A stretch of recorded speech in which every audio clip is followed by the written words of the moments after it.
What is on top of the deck? What is on top of the deck? Oh, it's Lightning Helix! Oh my god! Oh my god! Welcome to Hunt Free.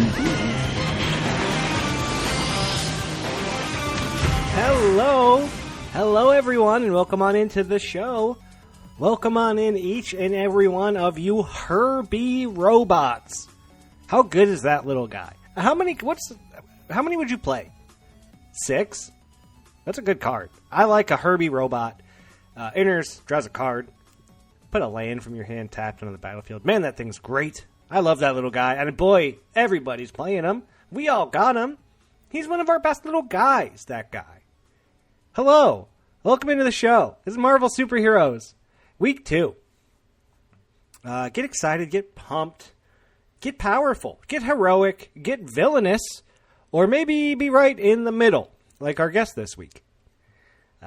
This is Hunt the Week, your weekly Magic the Gathering podcast about the Arena Gauntlet League that we know, love, and play in.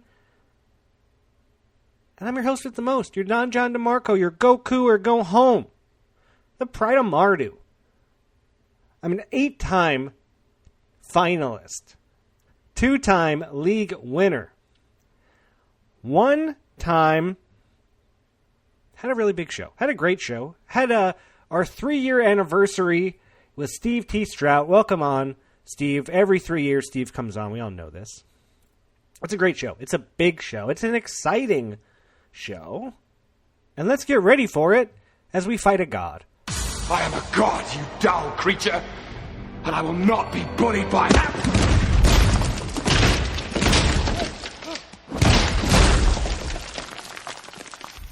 Puny God. That's right. As I record, currently 5 p.m. on Thursday, these are your hero and villain standings. Your hero top 8, Sean O., Pawn of Hulamog, 9-1. Nick A., Nistar, 8-2. Luciano D. Vexisto, 8-2. Daniel G. Frisky Hobbit, 8-2. Steve T. Strout, 8-2. Zach M. Marillium, 7-2. Pierce E. Tarnell, 7-3. Jonathan L. J.S. Lesser, 7-3. Hero 5-0 is Steve T. Strout, 5-0. We got Steve on the show. He talks about it. Can I figure out very quickly the highest hero scores? I see a 7 from Luciano D. We got an 8 from Kevin L. Ginja. A 9. A 10. Who's the 10? Court G. Court System. You are the most heroic. Except for there's 2 other 10s. Kirk K. Hardo. And Alexander C. Spotlight Delight. You've got the highest score, but you've also got a lot of losses, guys. I'm sorry to say that's just how the mechanics work. In order for you to have a high number, you need to interact with it a lot. Wow, Luciano went 5-1 this week. They played 6 games. Wow, they're doing great. Let's check out the villains. Number 1, Lucas M. Finley 2K1, 10-0. Holy shit. Corey S. Sea Dog, 9-1. Charles B. Candy Daniel, 8-2. Jamie W. Jamie, 8-2. Juan Q. 8-2. Jared C. Waffle Tiger, 8-2. Mike R. Powerful Falcon, 7-1. Archie B. Archie Baker, 7-2. And we got some 5-0s. Of course, Lucas M. is 5-0. He's 10-0. Dude hasn't lost yet. How fucking good is this guy at Magic? His name is always up there at the top, but he's 10-0. Oh my god. Jamie W. Jamie, 5-0. Also very good, just at a top 8 in the last league. Colton M. Mang had a 5-0. And who is the most villainous? Matt Comith. Oh, it's 13. It's Nolan, isn't it? It is Nolan F. Mordor at -13. Currently the most villainous villain there is right now at 5-5. How did I do? I did pretty good. I went 2-3. It did pretty good. Went 2-3. That doesn't sound like me. But my record is still positive at 6-4. I like my deck. I'm playing a lot of practice matches. Had some great ones against Buster this week. Buster's got to get his shout out. Thank you, Buster, for playing some practices with me.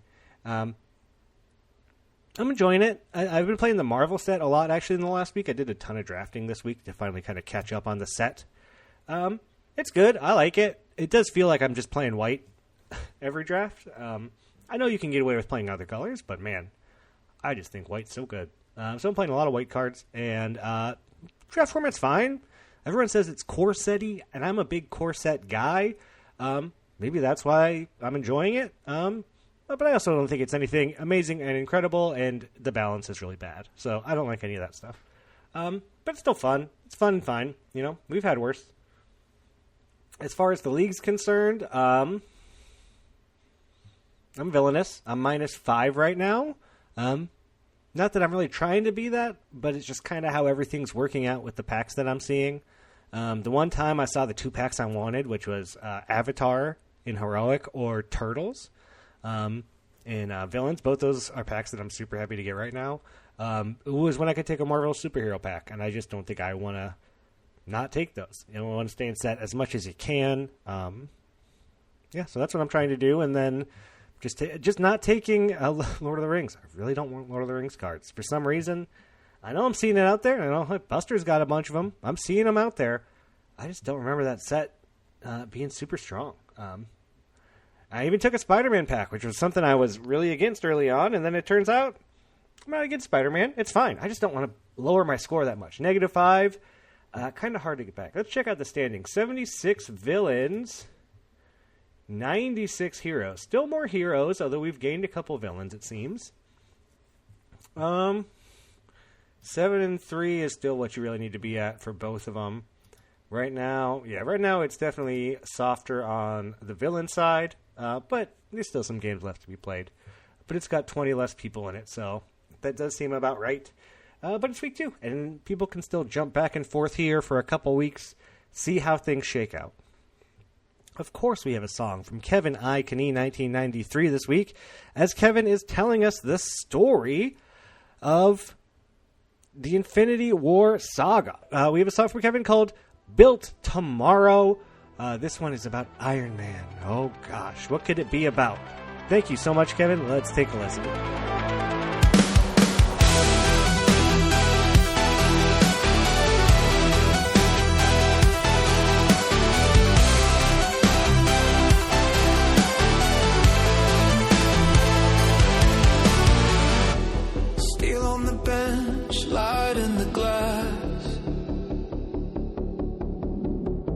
Circuits like cities built to outlast.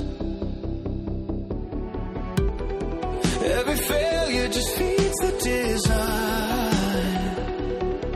I don't sleep. I refine. Blueprints breathing under my skin. If the world breaks, I'll build it again. Point to the ceiling. I'll move it, I'll bend it. If it exists, I can engineer it. Arc reactor humming like a second heart. Counting the problems before they start. I don't fear what I can see.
There's no schematic.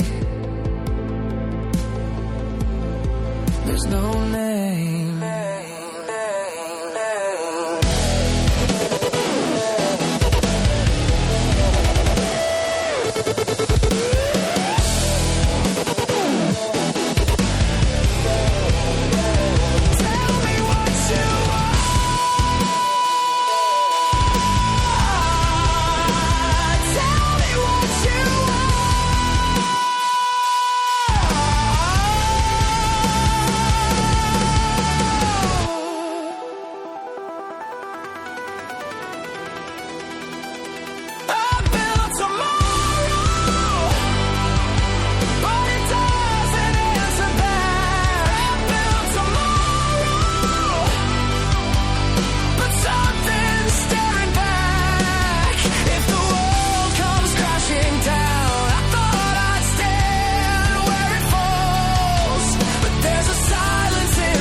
Earth-level frequency.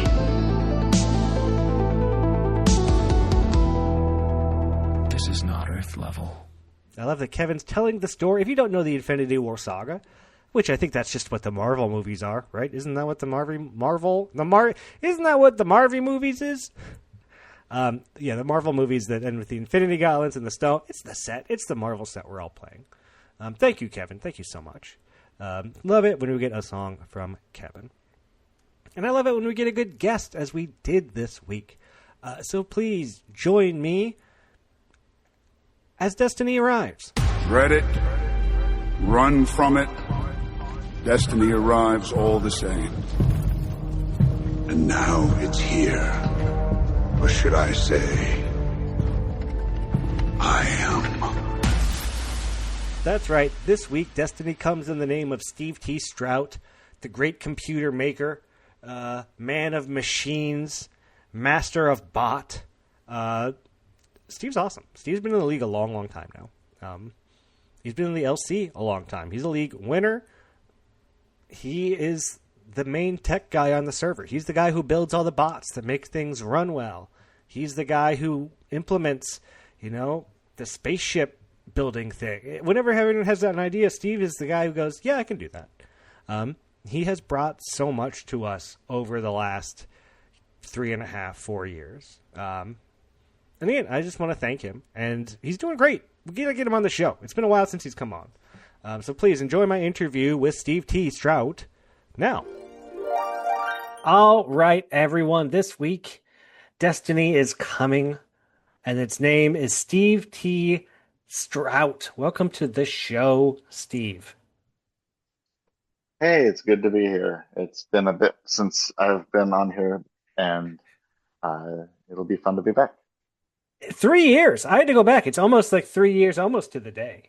Oh, wow. In fact, here, I'll look it up. I'll live look up. Here we go. I'll scroll back up in the... When did I send you a Zoom link on Discord? It's been a minute. I got to keep scrolling. That's how long it's been. Me and Steve have lots of conversations. 7/9/23. And what's today? 7/7.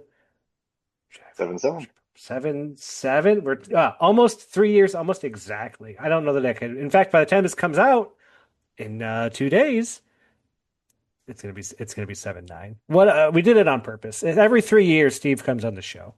Um, that's what he does. Uh, Mark your calendar.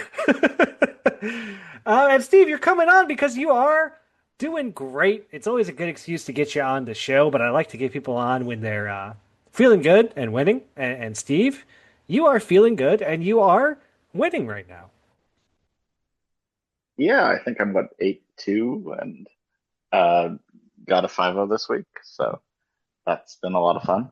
That 5-0 feels so good, doesn't it? Doesn't that 5-0? It gives you breathing room. It gives you like a little bit of breathing room, that 5-0. Let's talk Marvel superheroes. That's the league we're in now. That's where we are currently. Marvel Universes Beyond. Um, you're doing great. How are you liking the set? How are you liking the league design? Are you a hero? What's your score? What's your hero score? My hero score is 0. I'm right in the middle. Is that by design or did that just happen to happen?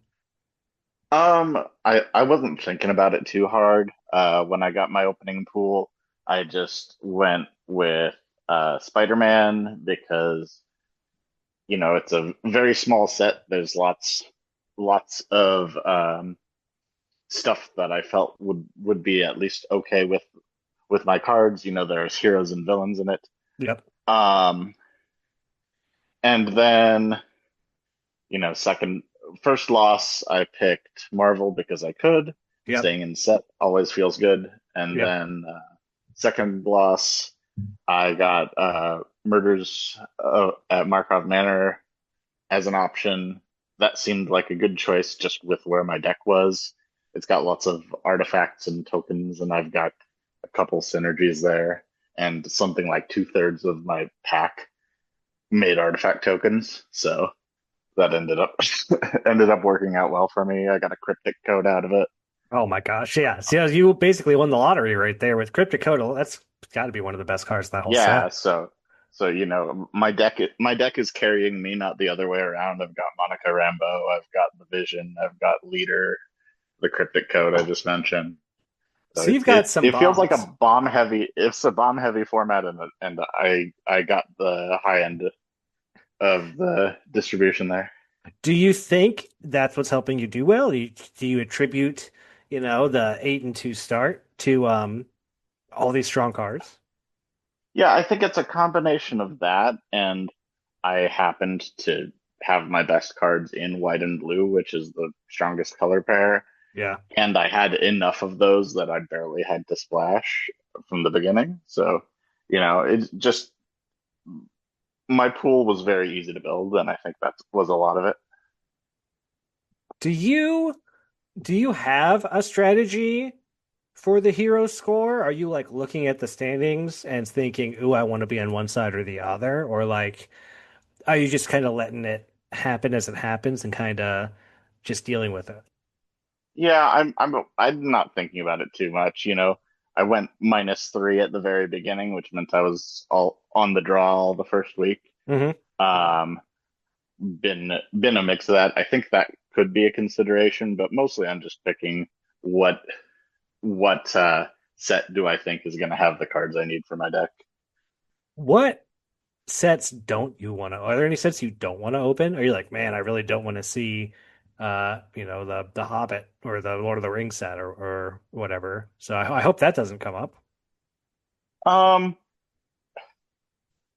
I don't know. I haven't thought too much about it. I'm just kind of evaluating each decision as I go. Um, Probably not likely to pick too many Teenage Mutant Ninja Turtles cards, just because I can't think of too much that really jumps out at me as something I want in my deck. But you know, I, I kind of reevaluate the whole thing when I get the choices. Oh, totally. So we'll see. It's the kind of thing where you go, yeah, yeah, I don't want any turtles, and then you open your next pack is between like turtles and something you really don't want. And you're like, well, I guess I'm opening turtles, and then hey, it's not too bad. Uh, best laid plans when it comes to league aspirations. I feel like you can have a strategy, but strategies only go so far. Like you don't control what packs you're given by the bot. You don't control what you open, which changes your deck and then everything else. So like Yeah, absolutely. you can have a plan, and I think it is good to have a plan, but you have to be ready for that plan to change, you know?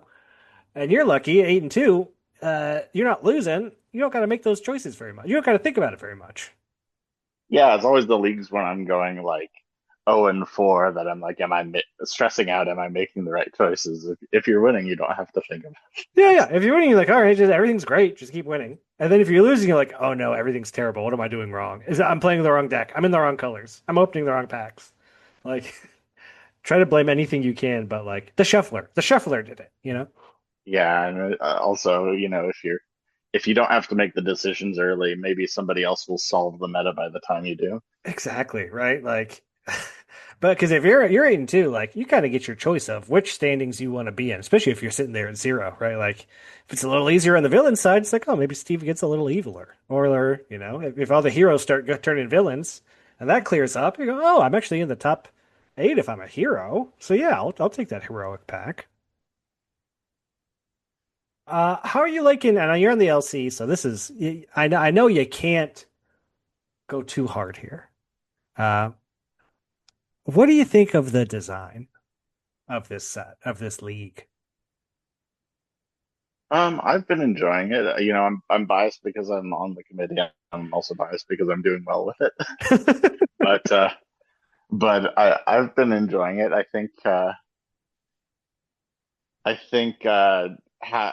I like the leagues where it's kind of a medium amount of additional stuff Yeah. compared to it's not just straight you get a pack, and it's not some crazy thing that totally changes how how you play the game or evaluate things. There is some interesting interesting tension there too between, well, do I go hero to get the advantage of playing first whenever I want?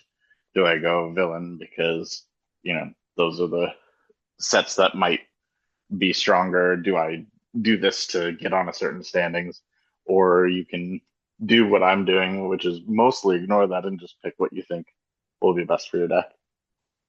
Have you felt that because like you said, you started -3, so you're on the draw a lot. But you're 8-2. So do you feel like, the die rolls are playing a big effect with your games? Or do you feel like, your deck is so strong that going second isn't a big deterrent for you? There were definitely a couple games where I went second and just kind of got run over, and games when I went first and I kind of ran over somebody just because I had one, two, three, four Yeah. out the gate. So that is, I think, something worth considering. Um, but I don't know, at least early on, I think getting good cards is more important than Yeah. being on the play. Later in the league, I think it'll make a really big difference who happens to be on the play or the draw, just because, I think a lot of people's decks are going to be doing their thing, and doing your thing faster is going to be really important. Yeah. Weeks 5 and 6, watch out. Watch out. But you've been in a lot of leagues now, Steve. At least 3 years worth of leagues by my count, by the podcast knowledge anyway. Um, what was your first league? It was Crimson Vow. Oh, well, I that was want to the say that vampire. was 2022. I'm not, Yeah. or 21, but yeah, and I lucked out and top aided that one, so that I think got me to stick around. Well, I'm glad you did, because you not only did you stick around for that league, that you've done so many countless things for the leagues in general that we thank you for each and every day. Um, but I want to know what kind of leagues do you enjoy, Steve, who's been here for a long, like Crimson Vow's going back. I'm only been here maybe 1 or 2 leagues longer than you. Um, so which ones have really stood out to you as far as like leagues that you either really like the design or you just really enjoyed playing them? I don't know. I've enjoyed most of them. I don't really dwell on the stinkers, which I again, it's hard for me to dissociate between what what is a good design and what I do well at. I'm not. Sure. I don't think I'm on the league committee because of my design skills. I think I'm mostly there because I like coding stuff and can can bring some of the ideas to life here. But so I have fond memories of like the partner leagues Yeah. because I know two of those I top aided, and one of those my team won with Maxime back with the double feature league. Oh my gosh. Um, and but that's always really fun because even if you're not doing that well, you're doing it with somebody else, and you can kind of strategize and get some coaching between the two of you and that kind of thing. So I've always really liked those ones. Let me ask you, since you're, I know you'll have Steven to help you now. But when a league is pitched, or when there's a big technical Steve aspect to a league, do you ever think to yourself like, oh man, oh boy, here we go. Like I got a lot of work to do before Friday, or like, No, no?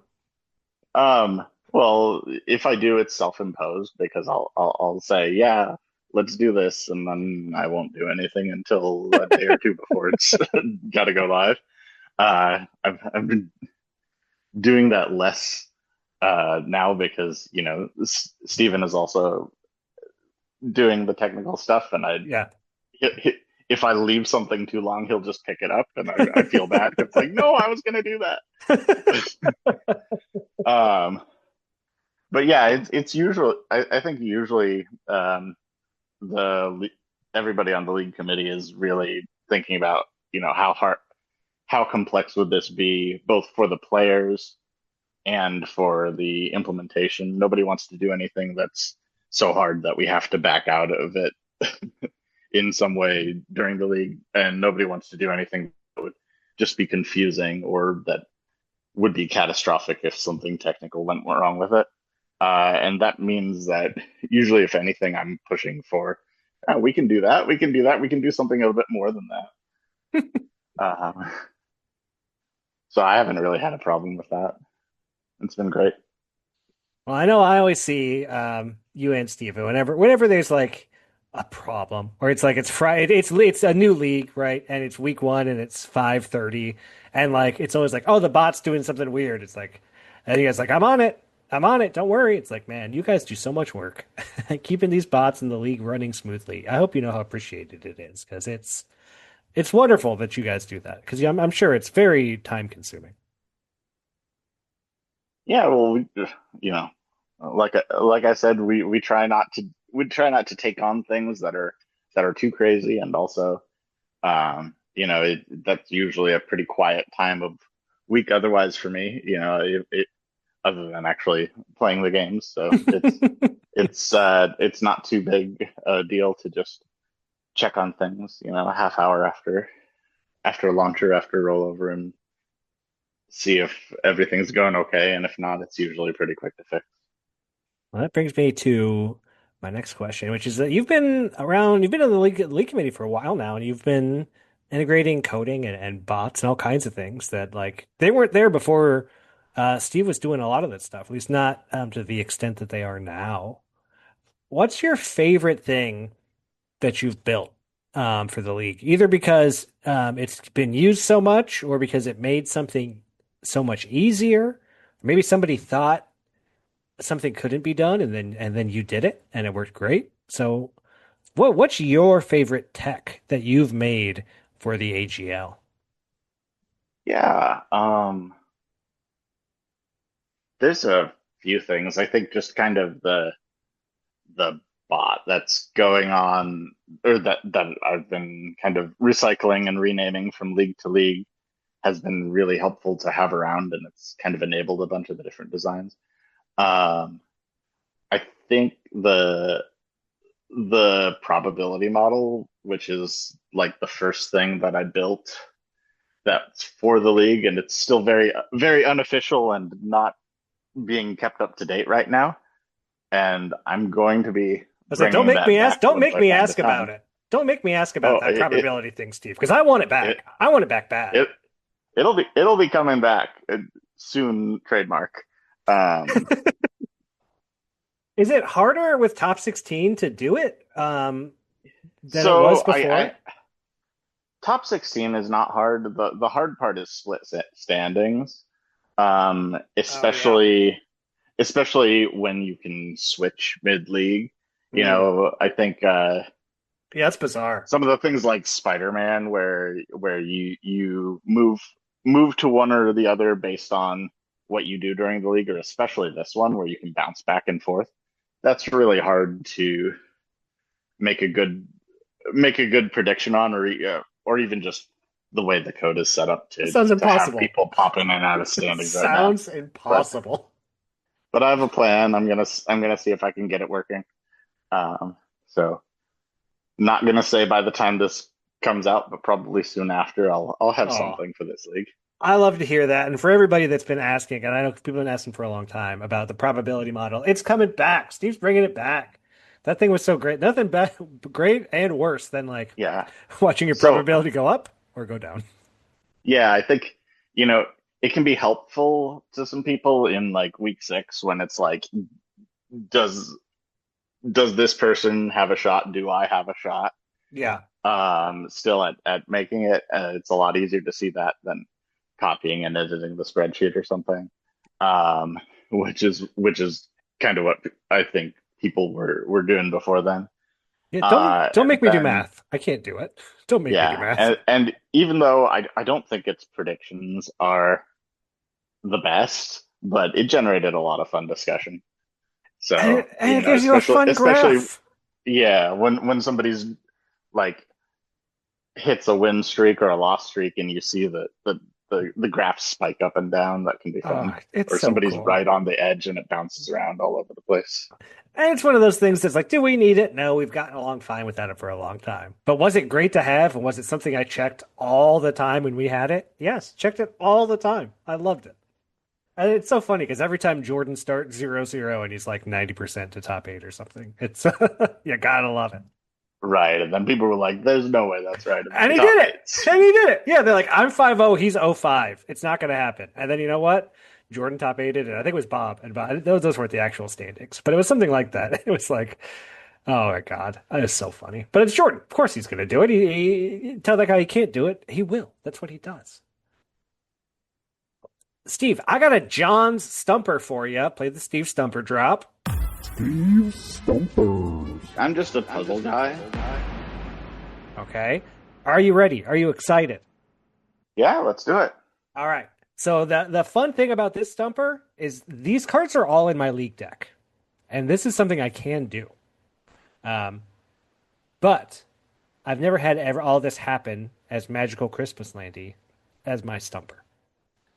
John Stumper, you have a Colleen Wing Street Samurai on board, equipped with Mjolnir.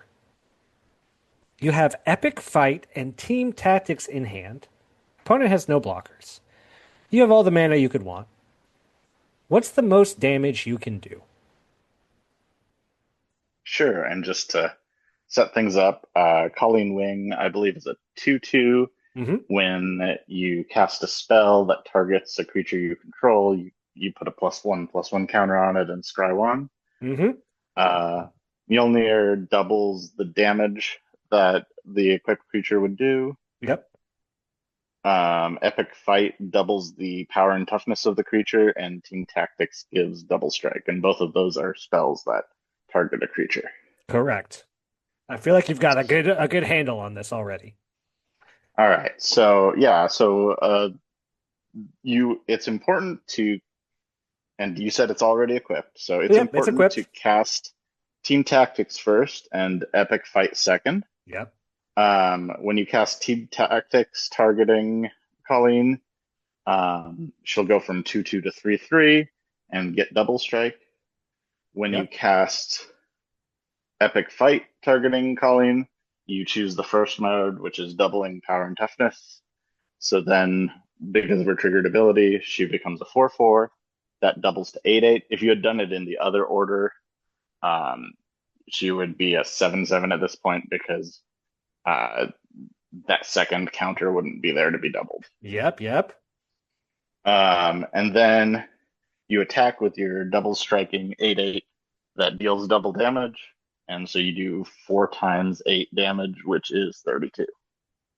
32 damage. Watch out, everyone out there. This probably will never happen against you, but it can. You're not safe at. You're Yep, not even and safe if at you 30. have it, and if you have another creature, you can give it trample. Oh, see, that's the thing. I gotta have a way to give it trample. I also have Indomitable Will, which I was trying to figure out a way to work into this, which is creature gets indestructible, and then you put the amount of counters on it from something that deals damage to it. So it's like, oh, you can really go crazy if like, oh, you fight during the epic fight after a will. You can do some Hmm. even more bonkers things. But again, now we're talking a 5-card combo, um, which that's just not gonna happen. And I didn't. Here's the thing, Steve. I didn't do the math. I didn't want to do the math. I appreciate you doing the math. All right, for your purposes, the damage is enough. Really, the tricky thing there is you got to cast the team tactics before the epic fight, or things aren't as clean. But we got to You're missing out on 4 damage if you do it the other way. right, and then if they're at 30, they live, and you can't have someone live when they're at 30. You got to knock them down, and you start with a 2/2. How beautiful is that? You have a 2/2 on board, you deal 32 damage. Oh my god! We are here for your league question, Steve. Are you ready? Let's do it. All right, your first question comes from Evan C. Peas of Crap. Steve, you've done a lot for us in the AGL. Of your time and many contributions, what do you take most pride in / remember fondly? Yeah, I kind of answered that question, so I kept a backup answer. I think for a specific league, the thing I've done that I was the most proud of was Teenage Mutant Ninja Turtles League with the mutating Mega Draft. Yeah, So awesome. for that, it was we usually do our Mega Drafts on Draftmancer. You get 6 packs and you draft them. This had the twist that because Draftmancer is open source, I was able to copy it and make a change to it so that every time you opened a pack or you got past a card, one of the cards in the pack changed to something else, which just, made it a unique experience. And I think it was fun to do something special like that people, I don't think was on anybody's radar as something we could do. No, no one expected you to rebuild a whole. I know you didn't rebuild it, but to change a website that we don't own, to draft through. Anyway, and it was, as someone who did that draft, amazing experience. It worked so well. It was so cool. I loved it. I really did. It was great. It was really great, Steve. I hope it comes back. I hope we bring that back for something. I know there's been a lot of talk about Yeah. different things, but like, man, that was a really fun, really cool idea. Yeah, I think there's a couple things I need to work out for this to happen, but it would be fun to have it come back at the very least as like a recurring side of it. And Yeah. there's some work that needs to happen to make it easier for it to tell which cards are on Arena and which cards aren't, so that it has the right, Mm. complete card pool. Because turns out that's a lot harder than you would expect to just ask, is this card on Arena or not? Um, but apart from that, yeah, I think it would be really fun to bring it back in some form, probably again as a side event. Yeah. Again, it was really cool. And again, you're so smart, Steve. How smart are you to even know how to do that stuff? It's so cool. Really, so neat. Our next question is from Bob P. Hit. What's an idea that has always sounded awesome that he feels are just not there yet technically? Yeah, so I don't know about just not yet, but like if I could have a magic wand to do something, it would be anything that changes the gameplay as you're playing the game. Obviously we don't have any control whatsoever at what happens in the arena client or servers, Yeah. but if Wizards just comes out with like direct challenges, can have those emblems from midweek Magic or something like that, or if I had several years of of people's time and energy to build an alternate arena client that is good enough that people will want to play it, then that would be something to do. But I think the closest we probably got was OTJ Thunder Junction League, where I think we had something where you could have um, the game ends at 10 life, Oh where it yeah. was basically just somebody concedes when they reach 10, and we Yep. we had to ban one card because it took away It half dealt somebody's it dealt 10 damage. Yeah. yeah. But something like that where we can actually, have things that affect gameplay and not just deck construction and opponent selection would be really cool. I love that one of your thoughts was maybe I'll just build a whole new engine to give me enough time and enough people, and I'll just build my own arena client. And then we'll do it that way. Yeah, to be clear, I'm not doing that, but it would be fun. Uh, yeah, that is the one thing that's like everyone has these cool ideas, and it's like, oh yeah, we'd love to do that, but you just can't do that on Arena. You can't do 4-player commander. You can't do. There's a lot of things you can't. You can't Yeah, do two-headed giant. yeah. Give Whatever. us give us two-headed giant. Oh, that'd be so cool. Is trout your favorite fish? This is from Zach H. Hackzolt. I was gonna say no, but I can't really think of a better one. So you know what? I'll just say yes. I like it. Alex O, Poison Chicken. Do you have a favorite stumper? You used to give us a stumper every week. We used to do Steve Stumpers as like a weekly segment. I asked you to come back every now and then whenever I do like a game show or I need a fun question. Um, but do you have any favorites that you want to share with us? Yeah. I don't have a new one for you, but I do have like I think the favorite one that I've asked was Yeah. the one for the Lower Eclipse live show. Okay. Which was you have Erdu Carrier of Dawn, which is a transforming at the beginning of your main phase card, and also Grub Storied Matriarch, which is another one. You turn the Erdu into a copy of the Grub, and then you go to your Oh next yeah. turn's main phase. Or I think I actually had it framed as you do that while the transform trigger is on the stack, Hmm. and then you choose to transform it. What happens? And that was my favorite because it really surprised a bunch of people. If you go back and read the chat when I posted it, and then had people guess it was like early February this year. There were a lot of the mind blown emojis there, so that was a lot of fun. It's a thing Nobody that expected it it. doesn't make any I sense. It doesn't make Yeah, sense. I actually had to run through it in the game to see what happened the first time, and then I spent maybe a half an hour double checking the rules to make sure there wasn't a bug in the arena. So That's right, because that's when it's a good one. we did the show live, and you live had it set up ready to go. So you were like, "All right, let's watch the interaction happen, so we can all see it." Yeah, that was fun too. That was also a really cool thing. So like, not only telling you, but we're showing you the interaction too. Super super cool. Yeah, Sparky was very patient with me setting that up. Oh, Sparky. Yeah, that was really neat. Go back and read the chats. Or maybe if I can figure out how to link them, I'll put in a link when I post this episode. We got two good stumpers from Dirk. Are you ready for Dirk's stumpers? Yeah, let's do it. All right, Dirk's first one. Your opponent has a 5/5 indestructible creature. You attack them with a 3/3 double strike death touch trampler. They block, and you assign as much damage to your opponent as you can. How much damage do they take? Sure, and the answer to that is going to be 5. The Oh, reason okay. for that, they have an indestructible creature.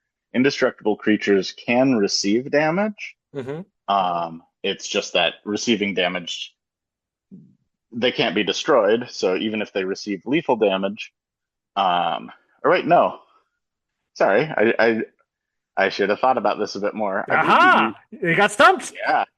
Nope. Nope. Nope. He caught himself. Sorry. He caught himself, Dirk. Watch I out. caught it. It counts. So it's actually four, It's and the four. reason for this, um, creatures with indestructible can't be destroyed, but they can be dealt damage. So when you attack with a 3/3 double strike, death touch, trample. Trample means you can assign excess combat damage from the creature to the player. Uh-huh. Death touch means any amount of damage from a death touch source is lethal. So when you're deciding how much damage to assign, as long as you've assigned lethal damage, you can assign the rest to the player. So you're assigning 3 damage in the first strike step. You assign 1 to the creature and 2 to the player. The creature doesn't die because it's indestructible. Then back in regular combat damage step, you're again looking at a creature with 5 toughness, but you have death touch and trample, which means you only need to assign lethal damage, which is still 1 because any amount of death touch damage is lethal, but you do still need to assign it because even though the creature was dealt lethal damage, it doesn't remember that the past 1 damage that it was dealt happened to be from a death touch source. It's just it has 1 damage on it. You know, So you still have to assign it 1 more, and so you end up dealing 4 to the player. I got that wrong. I said 1. I got that way wrong. And Yeah. what a good catch. That's a tricky one. Yeah, so I'll tell you, you sent me the question list ahead of time, and I read through that, and I actually skipped over the word death touch. So I was about to say 1, but then when you read it aloud to me, I heard death touch there. That's why it took me a second there, because I was like, oh, there's death touch in here too. Well, let's see if you can get through this next one. I think this next one's a little trickier, which is not good for me because I got the first one wrong. Dirk says, if you play Humility and then Magus of the Moon this turn, what is the state of your Urza's Saga that you played last turn? Sure. So there's a few things going on here. Magus of the Moon, just on its own, turns non-basic lands into mountains. Urza's Saga is a non-basic land. So you'd think it just becomes a mountain. Humility says that all creatures are 1/1s and lose all abilities. So you would think that, well, maybe Magus of the Moon's ability doesn't happen. None of those things are true. What actually happens involves layers. Layers are one of the ridiculous, complicated corners of Magic rules, but when you have multiple continuous effects, like Humility removing abilities from creatures and Magus of the Moon turning lands into mountains, they are applied in a certain order. What's relevant here is Layer 4, which is to add and remove types, and Layer 6, which is to add and remove abilities. So when you're deciding what's the state of the game, you step through those layers. Layer 4, again, is types. That's before Layer 6. So even though Magus of the Moon's ability is being removed, it still applies before it is removed. So you get the Urza's Saga just as a mountain. But again, and because it is a mountain, it loses all abilities. And that's not a layer thing. That's just when something becomes a basic land type, it loses all abilities and gains the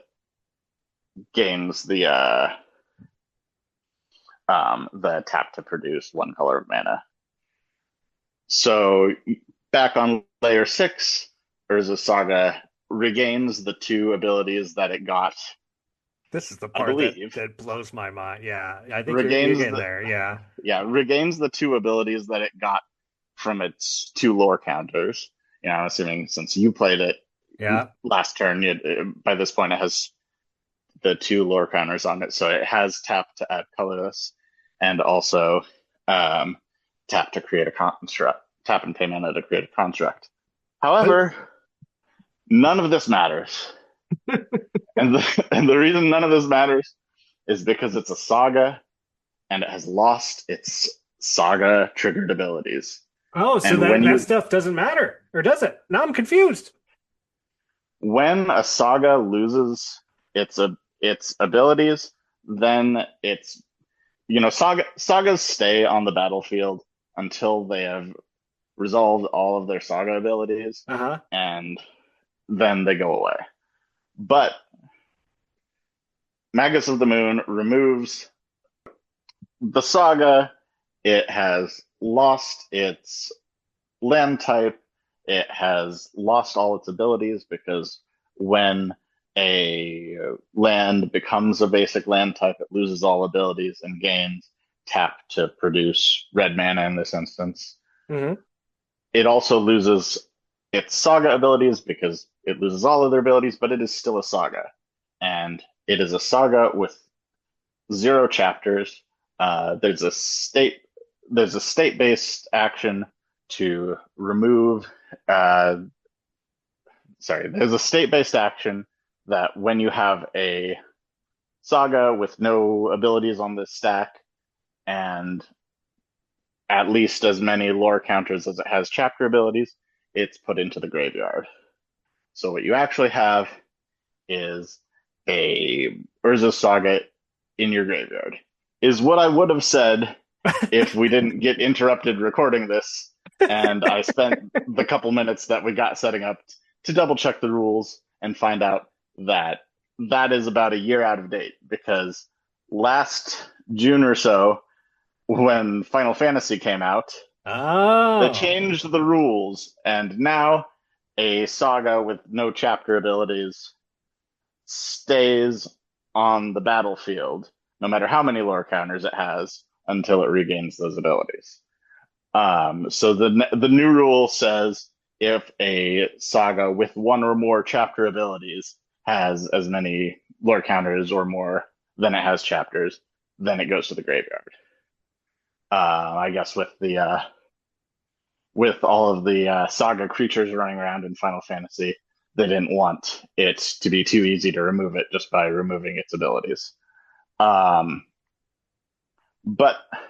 what that means is you have the situation that I just described previously, where you have no abilities, and then it adds tap to produce red mana because it becomes a mountain, and then the 2 other saga abilities that apply in layer 6, because they're the result of a triggered ability and not a continuous effect on the card itself.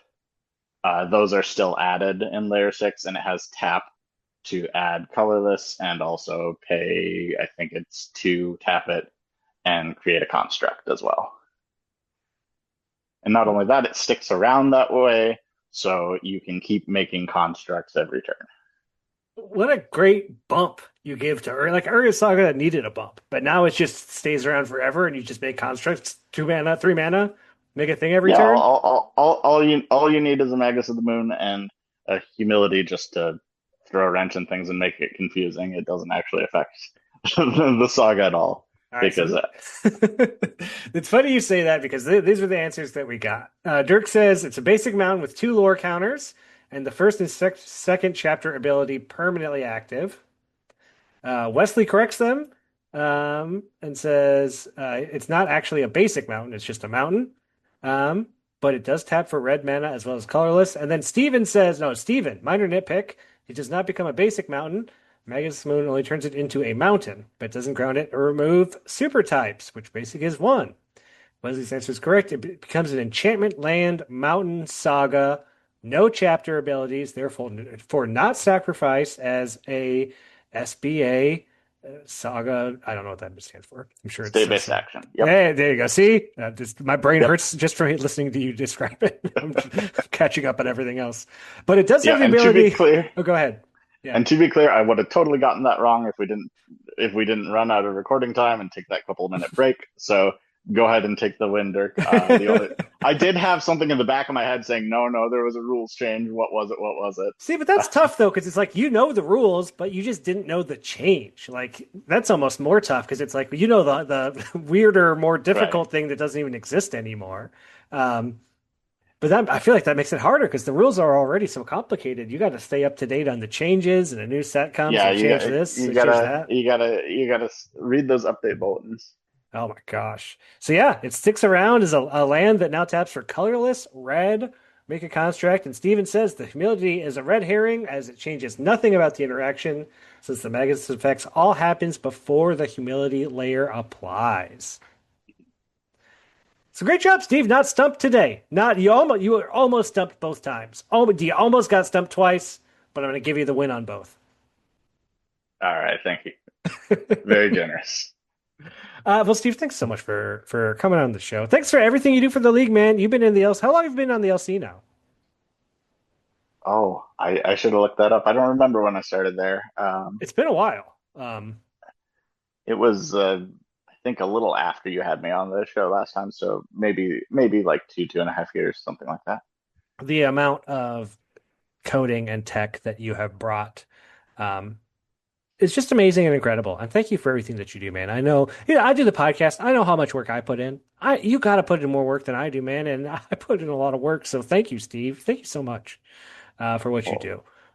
Well, thank you for having the podcast. It's always fun to listen to and be on. Hey, so happy to get you on. We'll have to get some more stumpers either from you or for you at some point. And keep having a great league, man. Whether you stay heroic, become heroic. I guess Zero's a villain. Whether you stay heroic or become a villain, I wish you luck on your journey, Steve. I really do. All right. Thank you. All right. I'll see you out there. And until next time, we'll see you in 3 years. All right. See you then. Bye. Bye. Again, Steve's awesome. I do miss the Steve Stumpers. They were great. But again, he's so busy with the league. I can't have this guy make complicated rules questions. And we got some fun ones this week. Ones that I didn't know. Ones that I didn't get.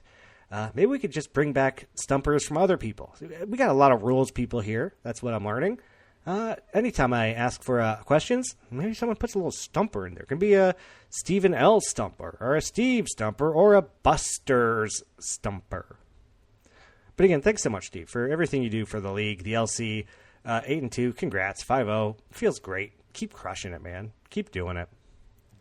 And I hope you're crushing it out there in the league here in Marvel Superheroes. Yeah, I'm enjoying it. I just love League. That's the thing. I love this thing that we have, this community. I'll play them all, and I'll enjoy it. So I'm really liking Marvel Superheroes. Not the best league I ever played in, but not the worst league I ever played in, and it's a fun league. I don't know. I think Adam is saying this feels kind of like a vanilla league, and maybe it's because it's a kind of a core set-y set. But it does feel kind of like vanilla-y, but it's still in a fun way, and it's still interesting, and you have a lot of choices. I don't know. I'm into it. What can I say? I'm a fan. That's what I am. I hope you're liking it, enjoying it, getting out there, playing in the side events. They just dropped a bunch of, some new sets for the AGL DL. Someone won it. Stephen L won something. Let's look at these real quick. There's been a lot of side quest things happening. But I'm not in them, so I haven't been paying a ton of attention. Stephen L won the Cross Pod Roto Finals playoff. Congrats, Stephen L. Cam B. Prince Egbert won AGL DL 4.0. Wins a league entry and the coveted side quest series champion.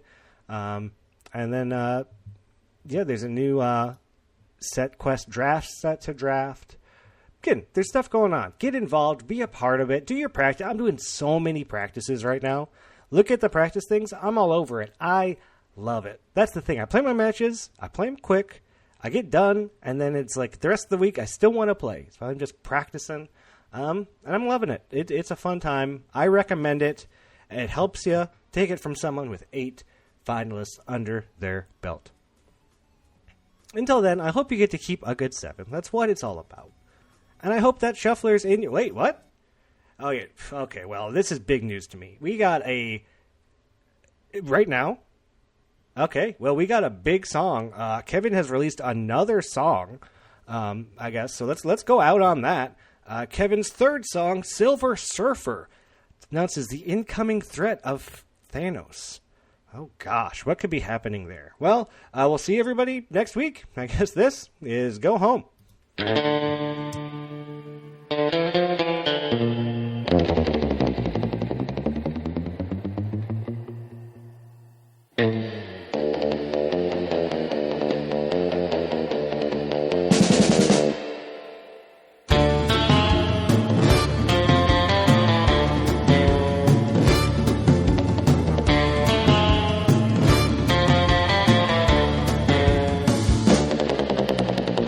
Silver skin and a board of light, carving the black at the edge of night.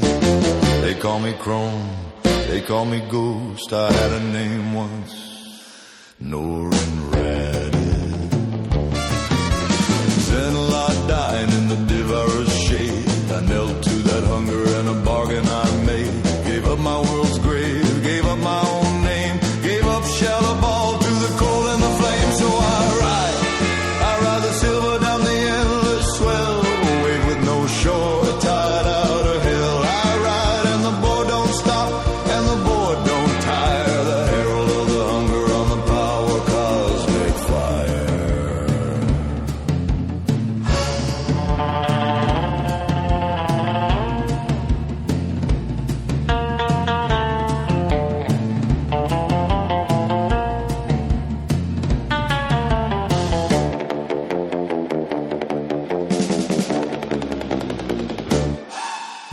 small blue world sends a cry through the deep.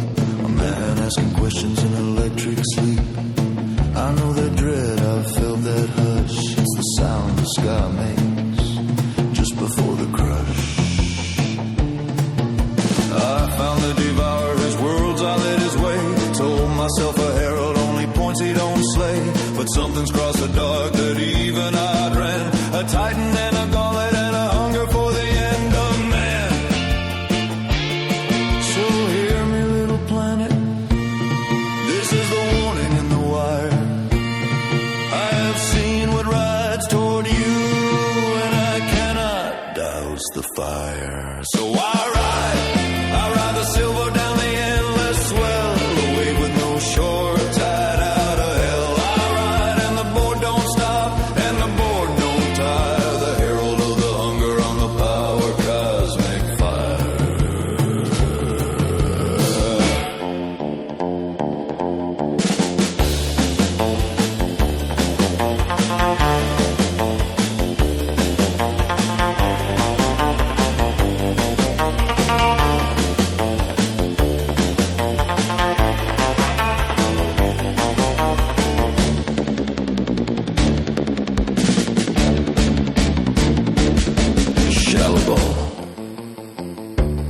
I never stopped riding. I just never rode home. And I cannot outrun what rides in behind me now. They call him Thanos. Subliminal glides off into the dark, and something vast moves in behind it.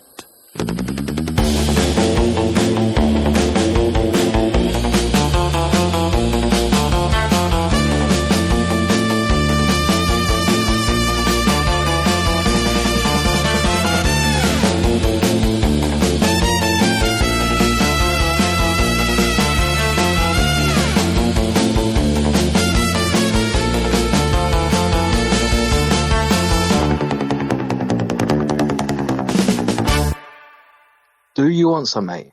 I'll give it you. You want some? You want some, do you?